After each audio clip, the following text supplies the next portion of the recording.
So as on 10th, so in between 6th and 11th there is one more transaction here, that is on 10th January. 10 January we have a shortage of 10 units. These 10 units are to be accounted. So how do we account the shortages? The shortage should be treated as though it is an issue.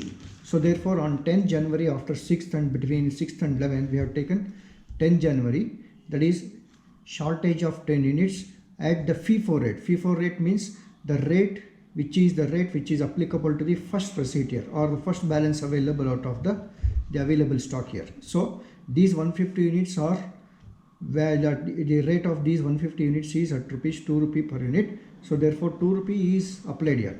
So at the rate of 2 rupees for 10 units it will be 20 rupees. So this is shortage but taken under issue column here. And in the balance is out of 150, 10 is a shortage. So the actual balance available is 140 as on January 10th, 140 at the rate of 2 rupees amounting to 280 rupees. And then these two balances will repeat as it is, because there is no other any other transaction on this date. So this will be repeated as usual. And then on the next date is January 11th. As on January 11th, there is an issue of 150 units of the material. Now coming back here, on January 11th, say January 11th we have 150 units are to be issued.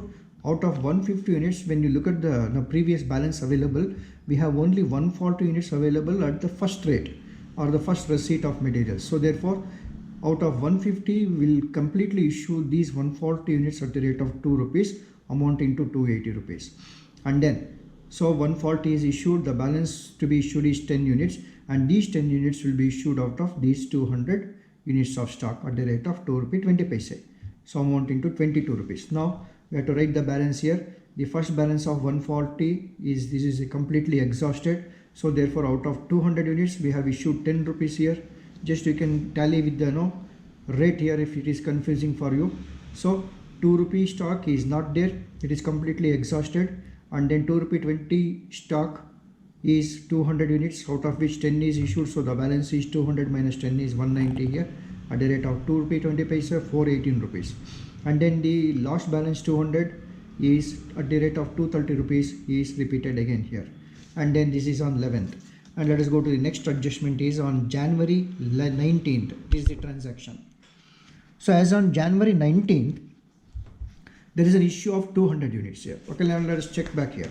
So on January 19th, 200 units. So the available balance is 190 here. See, out of 200, we can issue 190 units at the rate of 2 rupee 20 paise, amounting to 418 rupees.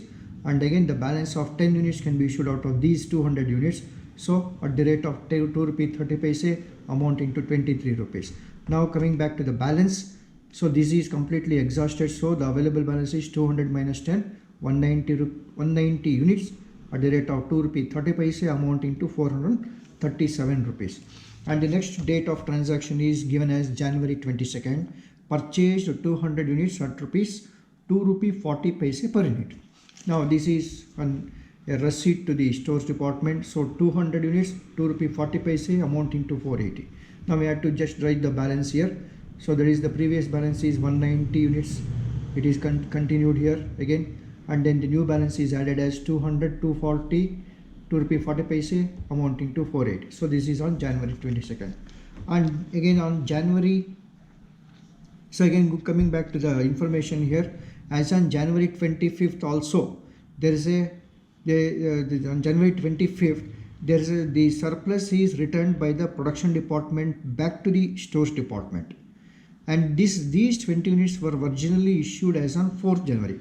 But the return is made on 25th. So therefore this transaction is being entered as on 25th here. As on 25th, 20 units are returned from the production department to the stores department. So therefore these 20 units are taken as though it is a receipt. Of course it is not a purchase, but it is a return. We can always write it as a return here. Return 20 units. And now what is the rate to be applied? The rate to be applied is depending on the date of the original issue made to the production department by the stores department. So it is given that these 20 units which was issued on 4th January. So we have to go back to 4th January here.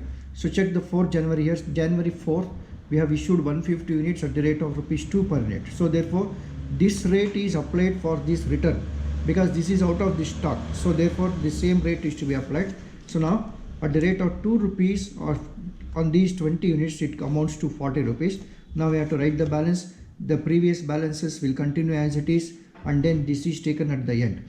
So 190 units, 200 units, and these 20 units at the rate of 2 rupees amounting to 40 rupees is entered. Now, the next transaction after 25th is on 27th. On 27th, there is again an issue of 250 units. So on 27th, 250 units are to be issued. Out of 250 units, just if you look back in the previous day, 190 units are available at the rate of 2 rupee 30 paise, whereas we need 250 units. So we have issued all that 190 units here at the rate of 2 rupee 30 paise at 437. And out of 250, 190 is issued. The balance between 250 and 190 is 60 units is to be issued. This is issued out of these 200 units of stock at the rate of 2 rupee 40 paise. So 60 into 240 amounting to 144 rupees. Now the balance. These 190 units are exhausted. Now out of these 200 units, 60 is exhausted or is issued. So therefore the balance available is 200 minus 60, 140 units. At the rate of 2 rupee 40 paise, 336 rupees. Now these 20 units will continue 20, 2 rupees and at the rate of 2 rupees amounting to 40 rupees. And then the next transaction is on January 28th. As on January 28th, purchased 200 units at rupees 2 rupee 50 paise. So again it's a receipt 200 units 2 rupee 50 paise amounting to 500 rupees. So again the balances, the previous two balances are repeated. The new balance is added here. And then as on January 30th. So we remember as on January 30th also there is a shortage of 20 units here. Again the shortage is to be treated as though it is a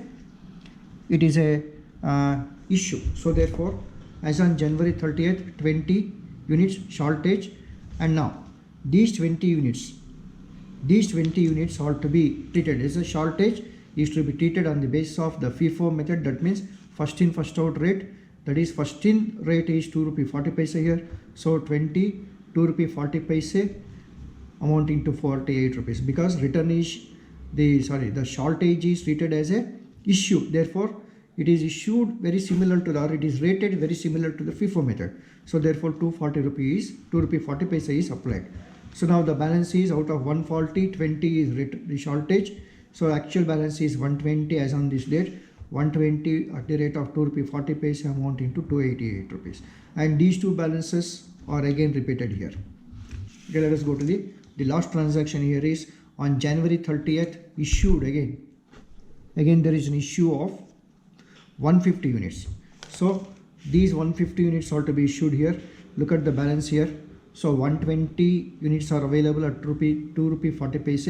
So 120 2 rupee 40 paise amounting to 280 rupees.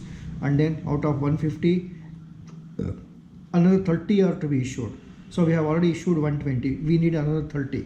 But the 30 units are not available under the second receipt here. So therefore the second balance available. So therefore all the 20 is issued at the rate here 20 units at the rate of 2 rupee per unit amounting to 40 rupees. And then now 120 plus 20 is 140 is over.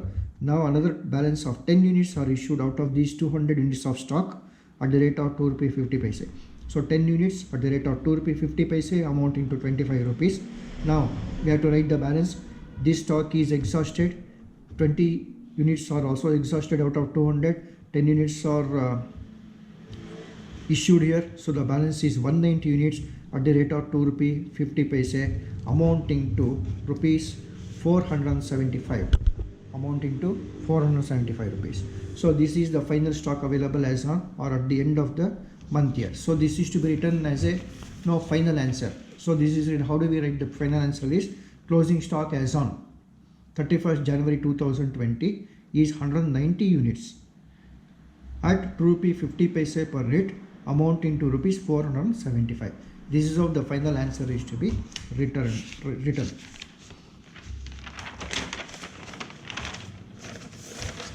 Okay, Okay, now let us now take up a problem on. Let us now continue the problems on now LIFO method.